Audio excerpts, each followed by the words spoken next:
सोचो आप जर्मनी आने का प्लान कर रहे हो, एक ऐसी कंट्री जो यूरोप की लार्जेस्ट इकोनॉमी कंसीडर की जाती है, जहाँ हर साल 4 लाख स्किल वर्कर्स की जरूरत होती है। लेकिन फिर आप न्यूज में देखते हो कि जर्मनी इकोनॉमिक क्राइसिस फेस कर रही है। Germany's economy has shrunk for the second consecutive year. Europe's largest economy is feeling not so large. The economy has contracted by 0.3%. Layoffs बढ़ रहे हैं, जॉब मार्केट भी अनस्टेबल है। ऐसे में आपको एक बड़ा क्वेश्चन आता है कि क्या 2025 में जर्मनी मूव करना एक सही डिसीजन होगा। आज इस वीडियो में हम बात करेंगे जर्मनी के करंट जॉब मार्केट सिचुएशन के बारे में, जिसमें मैं आपको रियल एग्जांपल शेयर करूंगी। और अगर आप 2025 में जर्मनी आने का प्लान कर रहे हो तो कौन से बात को आपको कंसीडर करना चाहिए।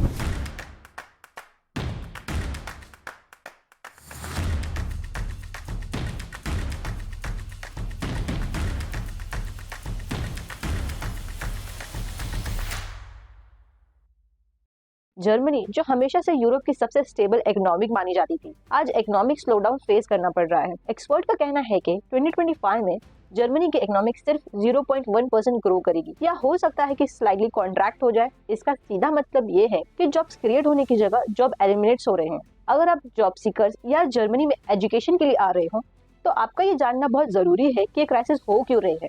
सबसे बड़ा रीजन है एनर्जी क्राइसिस। पहले जर्मनी रशिया से सस्ते में नेचुरल गैसेस इंपोर्ट करता था, जो इंडस्ट्रीज और मैन्युफैक्चर सेक्टर के लिए बहुत ही इंपॉर्टेंट थी। लेकिन यूक्रेन रशिया वॉर के बाद जर्मनी को नॉर्वे, यूएस और नेदरलैंड से एनर्जी लेना पड़ रहा है, जो कि कॉस्टली है। इस वजह से मैन्युफैक्चरिंग कॉस्ट बढ़ चुकी है और बहुत सारी फैक्ट्रीज या तो बंद हो रही है या फिर डाउनसाइजिंग कर रही है। दूसरा मेन रीजन है चाइनीज कॉम्पिटिशन। आज के टाइम पे चाइनीज इलेक्ट्रिक व्हीकल्स ब्रांड जैसे BYD और नियो यूरोप के फोक्सवैगन, BMW, मर्सिडीज जैसे बड़े ब्रांड के लिए प्रॉब्लम्स क्रिएट कर रही हैं। ये चाइनीज कंपनी ज्यादा अफोर्डेबल और एडवांस EV कार बना रही है, जिस वजह से जर्मन कार कंपनीज को प्रोडक्शन कट और जॉब ले ऑफ करना पड़ रहा है। एक और इम्पोर्टेंट फैक्टर है डिजिटलाइजेशन और ऑटोमेशन की स्लो अडॉप्शन।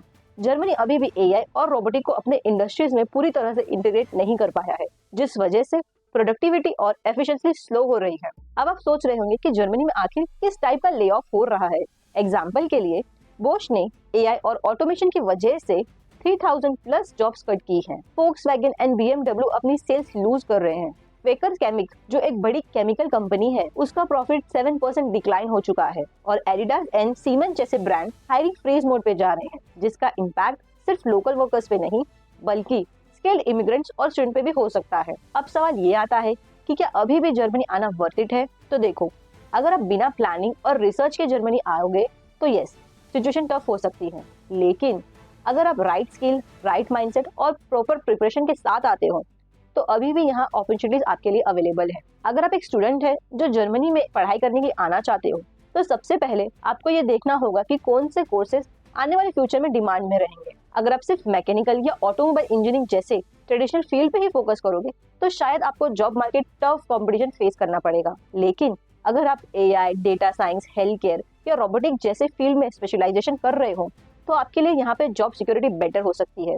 जर्मनी के हेल्थ केयर सेक्टर में अभी भी 2 लाख से ज्यादा प्रोफेशनल्स की जरूरत है, स्पेशली नर्सेज और एल्डरली केयर स्पेशलिस्ट के लिए।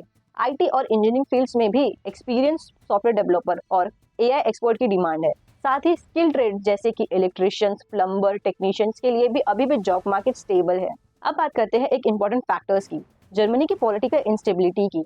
23 Feb 2025 को नए इलेक्शंस होने वाले हैं।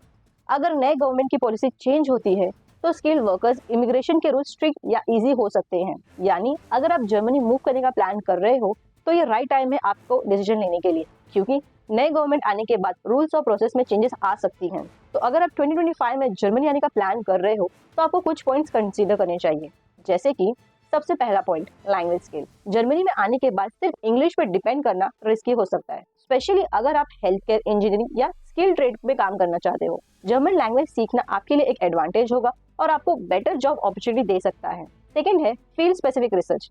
आप जिस भी फील्ड में आना चाहते हैं प्लीज पहले आप चेक करें कि जर्मनी में उस फील्ड की डिमांड है या नहीं। अगर आप AI, IT, हेल्थ केयर में इंटरेस्टेड है तो जर्मनी में आने के चांसेस आपके बेटर हैं। थर्ड इंपॉर्टेंट बात है फाइनेंशियल प्लानिंग। जर्मनी में कॉस्ट ऑफ लिविंग इंक्रीज हो चुका है, तो अगर आप स्टडी या जॉब सीकर के लिए आना चाहते हो तो पहले से अपनी सेविंग और फाइनेंशियल बैकअप रेडी रखना, ताकि आप इनिशियल फेज में फाइनेंशियली स्टेबल रहें।